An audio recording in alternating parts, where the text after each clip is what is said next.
नमस्कार दोस्तों, जय हिंद, वंदे मातरम। दोस्तों, आपके अपने YouTube channel Jaiswal coaching centre पे स्वागत अभिनंदन करते हैं। दोस्तों, बात करेंगे मनोविज्ञान फिजिकोलॉजी के पार्ट नंबर 2 में। दोस्तों, आपको पता है कल हमने कंप्लीट कर लिया पार्ट नंबर फर्स्ट। दोस्तों, अगर आपने पिछला पार्ट नहीं देखा है तो इस वीडियो को देखने के बाद आपको आई बटन पर लिंक मिलेगा, आप लोग देख सकते हैं। दोस्तों, पावर्ड बाई शिक्षा ही प्रकाश है। शिक्षा में ज्ञान देती है, संस्कार देती है, सिलेक्शन की ओर ले जाती है। और आपको पता है शिक्षक बनने के लिए मनोविज्ञान फिजिकोलॉजी का पार्ट कितना इंपॉर्टेंट होता है, इसकी भूमिका महत्वपूर्ण होती है। ठीक है दोस्तों, चलिए 30 महत्वपूर्ण प्रश्नों का यह प्रैक्टिस सेट है। आई होप आप लोगों को यह उम्मीद करते हैं दोस्तों हर एक क्वेश्चन आपको अच्छे तरीके से समझ में आएंगे और ये एग्जाम में पूछे गए संभावित प्रश्न होंगे या रिपीटेड प्रश्न होंगे। तो पहला प्रश्न आपकी स्क्रीन पर है कि किसी पठन सामग्री को एक रूप में पढ़ना या पढ़ाई के रूप में जाना जाता है। तो कोई भी दोस्तों, आप सभी लोग भावी अध्यापक अध्यापिकाएं हैं, शिक्षक बंधु हैं, तो कोई भी पाठ सामग्री है, किसी पठन सामग्री को एक रूप में पढ़ना बंटित पढ़ाई के रूप में जाना जाता है, सामूहिक पढ़ाई के रूप में, या आपके अंतरालिस पढ़ाई के रूप में जाना जाता है। इनमें से कोई नहीं। और यह क्वेश्चन दोस्तों हमने कल की क्लास में होमवर्क में आप लोगों के लिए पूछा था कि यह प्रश्न का जवाब दीजिए। तो काफ़ी लोगों का यहाँ पे जवाब आया। ठीक है, तो किसी पठन सामग्री को एक रूप में पढ़ना या पढ़ाई के रूप में जाना जाता है। तो राइट ऑप्शन क्या हो जाएगा? इनमें से कोई नहीं, ऐसा ही ऑप्शन ही नहीं दिया दोस्तों। ठीक है, तो किसी पठन सामग्री को एक रूप में पढ़ना या पढ़ाई के रूप में जाना जाता है, वह होता है दोस्तों, देखिए, किसी पठन सामग्री के एक दौर में पढ़ना यानी अध्ययन करना सामूहिक रूप से सीखने के रूप में जाना जाता है। क्या करना है? किसी पठन सामग्री को एक दौर में पढ़ना यानी अध्ययन करना सामूहिक रूप से सीखने में जाना जाता है जब आप अपने सभी सीखने को एक अध्ययन अवधि में रटने करने की कोशिश करते हैं, तब किसी अन्य विषय पर कदम बढ़ाते हैं। ठीक है दोस्तों, अब देखते हैं दूसरा प्रश्न क्या पूछा जा रहा है। दूसरा प्रश्न है, पाठचर्या निर्माण को कार्य माना जाता है। करिकुलम जो निर्माण होता है दोस्तों, पाठचर्या, उसके निर्माण कार्य में माना जाता है। एक नेमी कार्य को माना जाता है, एक विशेषज्ञता कार्य नहीं है, या एक अत्यधिक विशेषज्ञता कार्य है, यह एक महत्वपूर्ण कार्य नहीं है। दोस्तों, आप सभी लोग ज्ञानी हैं, सर्वज्ञ, भावी अध्यापक अध्यापिकाएं हैं, सिलेक्शन पाना चाहते हैं, ये 30 महत्वपूर्ण लाजवाब होने वाले हैं, तो वीडियो को अंत तक देखिएगा। और अंत में आपका आंसर आना चाहिए कि 30 में से आप लोगों का कितना स्कोर जा रहा है। अगर 20+ जा रहा है तो गाड़ी समझ लीजिए बिल्कुल आपके सही दिशा में चल रही है। सिलेक्शन की तैयारी बिल्कुल, प्रिपरेशन जो चल रहा है वो एकदम राइट टू टाइम, R2R चल रहा है। ठीक है, अब देखते हैं पाठचर्या निर्माण को कार्य माना जाता है। देखिए, पाठचर्या निर्माण का जो कार्य होता है, पाठचर्या निर्माण का जो कार्य होता है वह एक अत्यधिक विशेषज्ञता कार्य कहलाएगा। ठीक है, अब आप लोग बोलेंगे कैसा होगा? देखिए दोस्तों, पाठचर्या शिक्षा प्रक्रिया का महत्वपूर्ण अंग होता है और शिक्षा के उद्देश्य तभी पूरे होते हैं जबकि पाठचर्या का निर्माण तथा क्रियान्वयन प्रभावपूर्ण ढंग से होता है। और यह निर्माण तथा क्रियान्वयन प्रभावपूर्ण ढंग से तभी हो सकता है जबकि अध्यापक व छात्र जो है सजग एवं जागरूक हों और उत्साह तथा लगन के साथ इस कार्य में भाग लें। यह तभी पूर्ण किया जा सकता है। तो आपका क्या हो जाएगा? पाठचर्या निर्माण को क्या है? एक अत्यधिक विशेषज्ञता कार्य माना जाता है। अब देखते हैं दोस्तों तीसरा प्रश्न, विद्यार्थियों की प्रशंसा की जानी चाहिए, एकांत में करना चाहिए, अलग से करना चाहिए, लोगों के बीच करना चाहिए, या व्यक्तित्व रूप से करना चाहिए? आप लोग सभी लोग भावी अध्यापक अध्यापिका बनने जा रहे हैं तो आपका आंसर यहाँ पे क्या होना चाहिए? ठीक है, अगर आप लोगों का विद्यार्थी को प्रशंसा करें तो आप कैसे करेंगे? उन्हें एकांत में ले जाएंगे, चुपके से बोलेंगे शाबाश बेटा, बहुत अच्छा, वेरी गुड, इसी तरह करते जाओ, ऐसा बोलोगे? या उन्हें अलग से बोलेंगे? ठीक है, अलग अलग सभी को बोलेंगे, या लोगों के बीच में बोलेंगे, या कक्षा के अंदर, या पूरे विद्यालय के अंदर, या व्यक्तिगत रूप से बोलेंगे? देखिए, प्रशंसा व्यक्तिगत रूप से जो प्रशंसा है, देखिए, विद्यार्थियों में प्रशंसा करनी हो तो उनके लोगों में बीच करो, विद्यार्थियों के बीच में करो। जब आप उनकी प्रशंसा करते हैं तो और जो विद्यार्थी होते हैं उनके क्या होता है, समझ सकते हैं, एक मोटिवेशन मिलता है, एक मोरल सपोर्ट मिलता है। ठीक है, तो विद्यार्थियों की प्रशंसा लोगों के बीच करनी चाहिए, एक विद्यार्थियों में भी उत्सुकता का जागृत होती है। ठीक है, उसे अभिप्रेरणा भी मिलती है। तो आई होप आप लोग अच्छे तरीके से समझ पा रहे होंगे। अब देखते हैं दोस्तों अगला प्रश्न। अगला प्रश्न लाजवाब है, ध्यान दीजिएगा, हर एक प्रश्न कंसेप्ट को यहाँ पे समझेंगे क्योंकि यहाँ पर सिलेक्शन सर्वोपरि है। मेरे सभी प्यारे मित्र, चैनल में जितने भाई बहन हैं पहली बार विजिट कर रहे हैं, सब्सक्राइब कर लें, ये आपका अपना परिवार है, आवर फैमिली है। प्रश्न है दोस्तों, निम्नलिखित में से क्या उस खांचे या रेंज को सूचित करता है जिसके भीतर किसी योग्यता या गुण के लिए किसी व्यक्ति के प्रवीणता स्तर का फैसला किया जाता है। ध्यानपूर्वक एक बार और रिपीट करूंगा। निम्नलिखित में से क्या उस खांचे या रेंज को सूचित करता? कोई भी खांचा हो, जो एक खांचा, मान लीजिए ये खांचा बने हैं ए बी सी डी, जैसे आपके ऑप्शन होते हैं ए बी सी डी, ये खांचा हो गए, या कोई एक रेंज दे दिया गया, ठीक है, ए बी सी डी करके, जैसे 4 रेंज होते हैं, आपको भी पता है, जैसे गुड बेटर बेस्ट, ठीक है। तो जिसके भीतर किसी योग्यता या गुण के लिए किसी व्यक्ति के प्रवीणता का स्तर फैसला किया जा सकता है। कोई भी व्यक्ति की प्रवीणता, आप लोग समझ सकते हैं, कोई भी व्यक्ति है उसकी प्रवीणता के स्तर का फैसला किया जा सकता है ग्रेड में, अंक में, ग्रेड या अंक दोनों में, या इनमें से कोई नहीं। तो क्या उसमें खांचा या रेंज? देखिए रेंज जो होता है, लेवल जो होता है, रेंज यानी एक लेवल या रेंज सूचित करता है जिसके भीतर किसी योग्यता या गुण के किसी व्यक्ति के प्रवीणता स्तर का फैसला किया जाए, वह ग्रेड कहलाता है। ठीक है दोस्तों, रेंज, लेवल, ग्रेड, ए प्लस में ग्रेड है, ए ग्रेड में है, ठीक है, बी प्लस में है या बी ग्रेड है, तो ये सभी क्या है, ग्रेड कहलाता है, रेंज जिसे बोलते हैं। ठीक है, तो ग्रेड ऑप्शन आपका सही हो जाएगा। अब देखते हैं दोस्तों अगला प्रश्न। उम्मीद है आप लोगों ने अभी तक मेरे सभी प्यारे भाई बहन शिक्षक बंधु वीडियो को एक बार दिल से लाइक कर दिए होंगे। बहुत बहुत धन्यवाद दोस्तों। अगला प्रश्न देख लेते हैं। स्कूल पुस्तकालय का एक शैक्षणिक तंत्र है। जो आपका स्कूल पुस्तकालय होता है, किसका एक शैक्षणिक तंत्र माना जाता है? अल्प मूल्य का एक शैक्षणिक तंत्र होगा, थोड़े मूल्य का, या ज़्यादा मूल्य नहीं, या विचारणीय मूल्य का एक शैक्षणिक तंत्र होगा। तो जो आपका स्कूल और पुस्तकालय होता है, किसका एक शैक्षणिक तंत्र कहलाएगा दोस्तों? तो वह विचारणीय मूल्य का एक शैक्षणिक तंत्र कहलाएगा। क्या होगा? स्कूल पुस्तकालय। पुस्तकालय से ही संबंधित आपका पता चल जाएगा कि दोस्तों विचार से संबंधित होगा, तो स्कूल पुस्तकालय विचारणीय मूल्य का एक शैक्षणिक तंत्र कहलाएगा। अब देखते हैं दोस्तों अगला प्रश्न, बेहतरीन लाजवाब प्रश्न है। अनुसंधान से पता चलता है कि हमारी पढ़ाई का हिस्सा दृश्य और श्रवण अंगों के माध्यम से ग्रहण किया जाता है। 60%, 85%, 50%, 95%। तो अनुसंधान के द्वारा यह पता चला कि जो हमारी पढ़ाई का हिस्सा है वह दृश्य और श्रवण, क्या है, ध्यानपूर्वक देखिएगा, दृश्य और श्रवण अंगों के माध्यम से ग्रहण किया जा सकता है, यानी देखना और सुनना। तो देखना और सुनने के माध्यम से हमारी पढ़ाई का जो हिस्सा होता है वह लगभग आपके दोस्तों 85% तक जो है ग्रहण किया जाता है, क्योंकि देखना और सुनना ये दो चीज़ों से लगभग आपके 85% तक, तो आप लोग समझ सकते हैं सबसे ज़्यादा दृश्य और श्रवण के अंगों के माध्यम से ग्रहण किया जाता है क्या? पढ़ाई का हिस्सा। अब देखते हैं दोस्तों अगला प्रश्न। अगला प्रश्न क्या दिया गया है? बेहतरीन लाजवाब प्रश्न है कि अनुसंधान से पता चलता है कि सीखने की प्रक्रिया में एक प्रबल चर संभवतः योग्यता से भी ज़्यादा महत्वपूर्ण चर है। अर्थात कि सीखने की प्रक्रिया में एक प्रबल चर, जो सीखने की प्रक्रिया में एक प्रबल चर होता है, मजबूत जो चर होता है, ठीक है, संभवतः योग्यता से भी ज़्यादा महत्वपूर्ण चर कहलाता है, यानी जिसकी योग्यता है उसकी योग्यता के ज़्यादा महत्वपूर्ण कहलाता है। क्योंकि हम बात कर रहे हैं सीखने की प्रक्रिया में एक प्रबल चर की बात करते हैं, तो वह क्या होगा दोस्तों? संभवतः योग्यता से भी ज़्यादा महत्वपूर्ण चर है, उपेक्षा है, अनभिज्ञता है, अभिप्रेरणा है, या निरुत्साहन होगा। तो मेरे प्यारे मित्रों, कोई भी एक प्रक्रिया में प्रबल चर हो और वह योग्यता से भी ज़्यादा महत्वपूर्ण चर अगर माना जाता है तो वह आपका अभिप्रेरणा कहलाएगा। क्या हो जाएगा? अभिप्रेरणा, यानी कि तीसरा ऑप्शन सही हो जाएगा। अब देखते हैं दोस्तों अगला प्रश्न। वर्ग कक्षा के माहौल में एक सकारात्मक पढ़ाई वातावरण स्थापित और मजबूत करने के अधिकार को निश्चयात्मक अनुशासन बढ़ावा देता है, से कुछ लेना देना नहीं होता या की जरूरत नहीं होती। तो मेरे प्यारे मित्रों, मेरे भावी अध्यापक अध्यापिकाओं, शिक्षक बंधुओं, इस प्रश्न का जवाब आ चुका है आप लोगों के कमेंट के द्वारा कि जो वर्ग कक्षा के माहौल में एक सकारात्मक पढ़ाई वातावरण स्थापित और मजबूत करने के अधिकार को निश्चयात्मक अनुशासन क्या होता है दोस्तों? वह बढ़ावा देता है। क्योंकि कक्षा के माहौल के एक सकारात्मक पढ़ाई की बात की जा रही है भैया, सकारात्मक पढ़ाई के वातावरण की स्थापित करने की बात की जा रही है, उसके मजबूत करने के अधिकार की बात की जा रही है, तो ये बढ़ावा ही होगा, यानी पॉजिटिव शब्द है। जब पॉजिटिव ऑप्शन होगा, पॉजिटिव क्वेश्चन होगा, तो हमें पॉजिटिव ऑप्शन भी चूज करना होगा। आई होप आप लोग अच्छे तरीके से समझ पा रहे होंगे। बहुत बहुत धन्यवाद दोस्तों।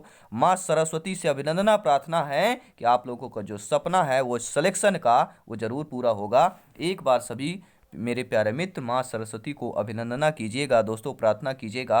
और अगला प्रश्न आपकी स्क्रीन पर है कि जब किसी शिक्षक पर प्राधिकारी हावी होते हैं, या उसे अन्य कार्य करने के लिए विवश किया जाता है तो उसकी क्षमता क्या होगी।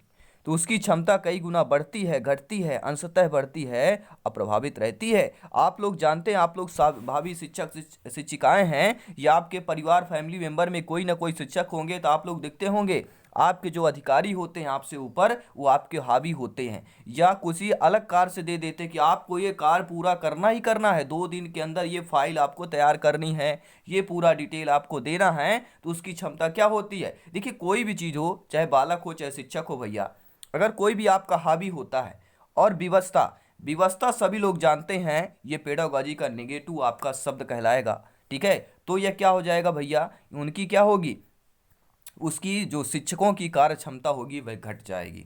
ऑप्शन नंबर बी क्या हो जाएगा, क्योंकि यहाँ पे मोरल निगेटिविटी की बात की जाती है, मोरल सपोर्ट होना चाहिए, तो बी ऑप्शन यहाँ पर सही हो जाएगा, घटती है। अब देखते हैं दोस्तों अगला प्रश्न, निम्नलिखित में से किस एक प्रोजेक्ट सहायता सामग्री नहीं माना जाता। देखिए प्रोजेक्ट सहायता सामग्री, देखिए जो आपका स्लाइड प्रोजेक्टर होता है उसे आपका प्रोजेक्ट सहायता सामग्री माना जाता है। ओवरहेड प्रोजेक्टर ये भी आपका प्रोजेक्ट सहायता सामग्री है, और एपिडायस्कोप, ये तीनों जो हैं प्रोजेक्ट सहायता सामग्री हैं। लेकिन ब्लैक बोर्ड को जो दोस्तों यह प्रोजेक्ट सहायता सामग्री इसको नहीं माना जाएगा, क्योंकि यह प्रोजेक्ट के अंतर्गत नहीं आता है।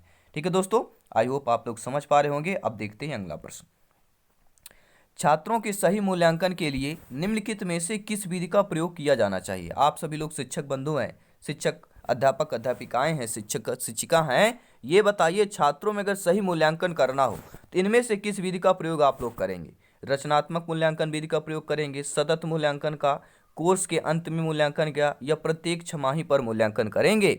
तो आप लोग बनने जा रहे हैं भैया अध्यापक अध्यापिका बनने जा रहे हैं, राष्ट्र निर्माण में सबसे बड़ा जो योगदान होता है उस आप देखिए उस पद का ग्रहण करने जा रहे हैं। तो छात्रों के सही मूल्यांकन के लिए निम्नलिखित में से किस विधि का प्रयोग करेंगे, तो वह होगा दोस्तों सतत मूल्यांकन, बी ऑप्शन सही हो जाएगा। बहुत बहुत धन्यवाद दोस्तों, लाइक करते रहें, शेयर करते रहें, शिक्षा को सपोर्ट करते रहें, जायसवाल सर को सपोर्ट करते रहें। अब देखते हैं दोस्तों अगला प्रश्न, बच्चे का पहला शिक्षक होता है। देखिए यहाँ पे बच्चे का पहला शिक्षक माता ऑप्शन होता है। ठीक है, बिल्कुल बाजा गाजा के साथ डंके के साथ लोग बोलते हैं कि बच्चे का जो पहला होता है प्राथमिक जो शिक्षक कहलाता है वह माता होती है। जब आपके ऑप्शन ना हो माता तो क्या करेंगे, यानी बच्चे का पहला शिक्षक महिला होगी, शिक्षक होगा माता पिता होगी, या इनमें से कोई नहीं, तो बच्चे का पहला शिक्षक माता पिता होते हैं, सी ऑप्शन सही हो जाएगा। क्योंकि देखिए माता पिता घर का प्रथम विद्यालय कहलाता है और माता पिता प्रथम शिक्षक हैं। माता पिता अपने बच्चे के सीखने और विकास में महत्वपूर्ण भूमिका निभाते हैं। जब आप उनके साथ उनके दिन के बारे में बात करते हैं तो आपका बच्चा अपनी शब्दावली का विस्तार करना सीख रहा होता है। आई होप आप लोग ये सारी चीज़ें समझ पा रहे होंगे दोस्तों। ठीक है, मैं समझाने की कोशिश करता हूँ, आई होप आप हर एक कंसेप्ट को समझ पा रहे होंगे। सपोर्ट करें कमेंट के माध्यम से। ठीक है, अगला प्रश्न आ चुका है, एक शिक्षक को समाज में सम्मान मिलना चाहिए। देखिए आप लोग का भी होता है कि भैया शिक्षकों का भी सम्मान हो, जो अदर का होता है, जैसे आईएएस का होता है, जैसे विधायकों का होता है, सांसद का होता है, वैसे भी शिक्षक का सम्मान होना चाहिए समाज में। तो शिक्षक को समाज में सम्मान मिलना चाहिए जब वह एक आदर्श जीवन जीता हो, निष्ठापूर्वक अपनी ड्यूटी करता हो, या प्रभावकारी तरीके से पढ़ाने में सक्षम हो, या ये सभी दोस्तों। तो यहाँ पर कमेंट आ चुका है, एक शिक्षक को समाज में सम्मान मिलना चाहिए जब आदर्श जीवन कोई शिक्षक जीता है, निष्ठापूर्वक अपनी ड्यूटी करता है दोस्तों। ठीक है, अपना जो कर्तव्य है वह पूरा करता है, और प्रभावकारी तरीके से पढ़ाने में सक्षम होता है, यानी वह सर्वगुण जब संपन्न है दोस्तों शिक्षक के नाते। तो ये सभी चीज़ें जो है शिक्षक को समाज में सम्मान मिलना चाहिए जब ये सारी चीज़ें शिक्षक में विद्यमान होनी चाहिए।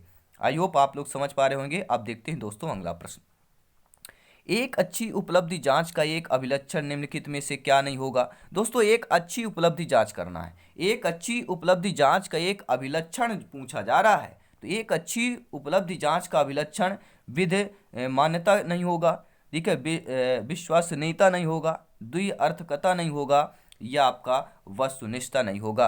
तो मेरे प्यारे मित्रों शिक्षक बंधुओं, एक अच्छी उपलब्धि का जांच एक विधिमानता होता है, विश्वसनीयता होता है, वस्तुनिष्ठ होता है, लेकिन द्विअर्थकता नहीं होता है। यानी कि अब ये बहुत सारे बोलेंगे मेरे शिक्षक बंधु प्यारे भाई बहन, ये द्विअर्थकता है क्या चीज़ दोस्तों।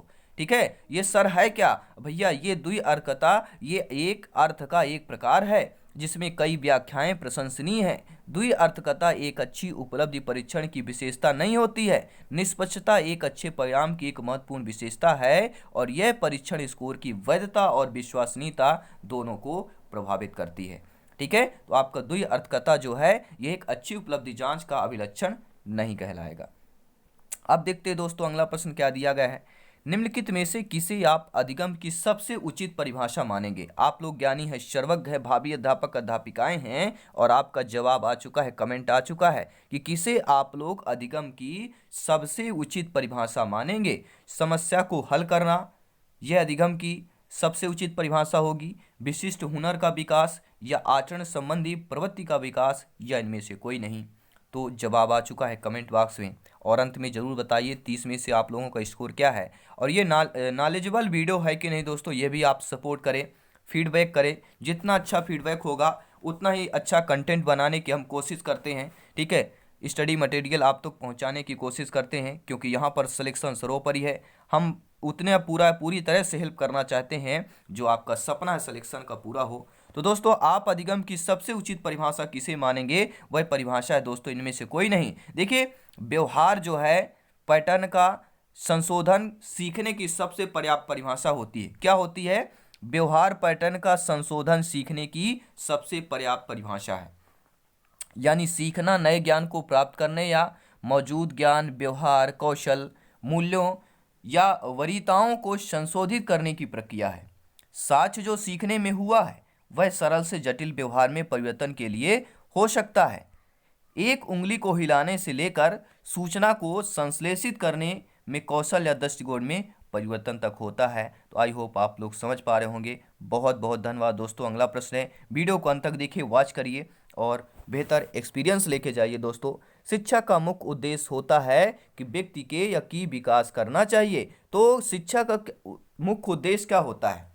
शिक्षा का मुख्य उद्देश्य होता है कि व्यक्तियों के विकास करना, उनकी व्यक्ति के ज्ञान की विकास करना, व्यक्ति के शरीर की विकास करना, व्यक्ति के व्यक्तित्व का विकास करना, व्यक्ति के बुद्धिमत्ता का विकास करना। ऑप्शन 2 यहाँ पे बेहतरीन लाजवाब है, व्यक्तित्व और बुद्धिमत्ता। तो शिक्षा का मुख्य उद्देश्य होता है दोस्तों, अगर उसके पास व्यक्तित्व है तो वो बुद्धिमत्ता जरूर होगी। यानी कि शिक्षा का मुख्य उद्देश्य होता है व्यक्ति का व्यक्तित्व का विकास करना। सी ऑप्शन सही हो जाएगा। अब देखते हैं दोस्तों अगला प्रश्न लाजवाब है कि कोई व्यक्ति एक प्रभावकारी तरीके से एक हुनर कैसे सीखता है। कोई भी व्यक्ति है वो प्रभावकारी तरीके से, प्रभाव होना चाहिए, ठीक है, प्रभाव आप लोग समझ सकते हैं ना।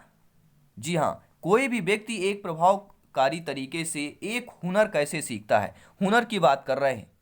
हुनर शब्द अपने आप में एक मोरल शब्द है दोस्तों, मोरल सपोर्ट शब्द है, यानी कि आपकी क्या कैपेसिटी है हम उसकी बात कर रहे हैं, हुनर की बात कर रहे हैं।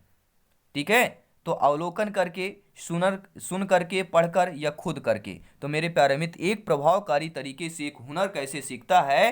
ठीक है, अगर यहाँ पे मित्र हैं मेरे सभी वीडियो देख रहे हैं, उनमें से एक ऐसे मेरे मित्र हैं जो भैया जाते हैं और 150 में 145 अंक प्राप्त करते हैं। ठीक है, सीधा यहाँ पे टॉप रैंक हासिल करते हैं। तो इन्होंने क्या किया, प्रभावकारी से एक हुनर कैसे सीखता है, तो खुद करके सीखता है। वीडियो तो देखते हैं, हमारा पूरा सपोर्ट है, लेकिन उन्होंने खुद मेहनत किया होगा, यानी खुद करके। कोई भी व्यक्ति अगर प्रभावकारी तरीके से एक हुनर कैसे सीखता है तो वह खुद करके सीखता है।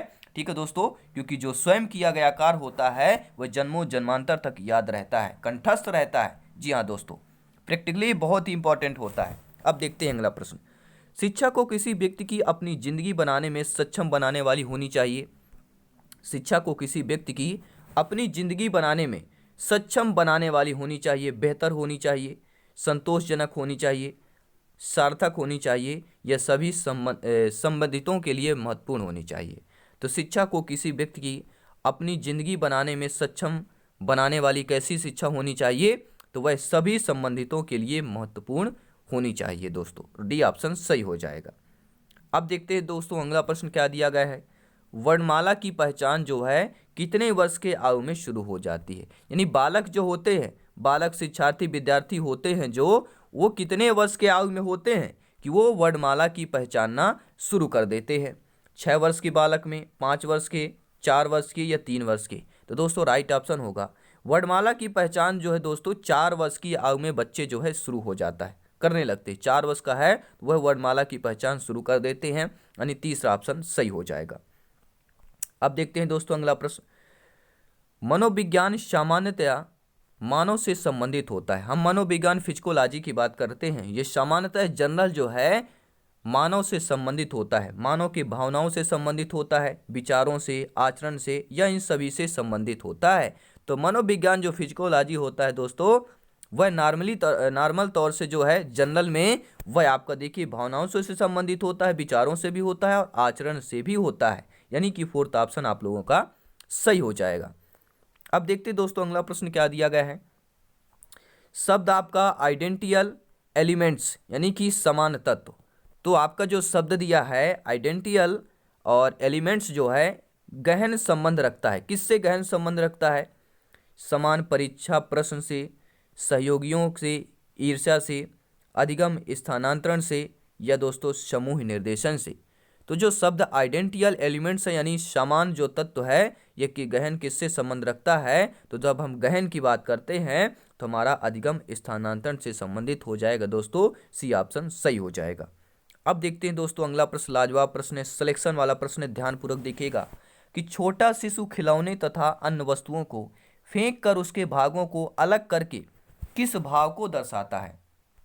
कोई भी छोटा शिशु बच्चा है वह खिलौने तथा अन्य वस्तुओं को फेंक कर उसके भागों को अलग करके किस भाव को दर्शाता है? आप देखते होंगे नॉर्मल तौर से बच्चे होते कोई खिलौना है उसको अलग अलग पुर्जे कर देते हैं, तो वही ये भाव जो होता है बच्चे का वह क्या दर्शाता है? कि पर निर्भरता दर्शाता है, स्वप्रेम की भावना दर्शाता है, जिज्ञासा प्रवृत्ति दर्शाएगा, या दोहराने की प्रवृत्ति कहलाएगा। देखिए यहाँ पे अगर कोई भी खिलौना है उसको फेंक कर कई भागों में अलग कर देता है तो ये क्या दर्शाएगा? ये दोस्तों जिज्ञासा प्रवृत्ति दर्शाएगा। क्या कहलाएगा? कि कोई भी वस्तु है उसको फेंक कर उसको भागों को अलग करता है, उसको देखता है, यानी कि जिज्ञासा उसके अंदर कि इसके अंदर है क्या चीज, देखना चाहिए। तो क्या होती जिज्ञासा प्रवृत्ति को दर्शाता है। सभी लोग जानते हैं बच्चे जिज्ञासा प्रवृत्ति के होते हैं, यानी कि आपका सी ऑप्शन सही हो जाएगा। अब देखते हैं दोस्तों अगला प्रश्न।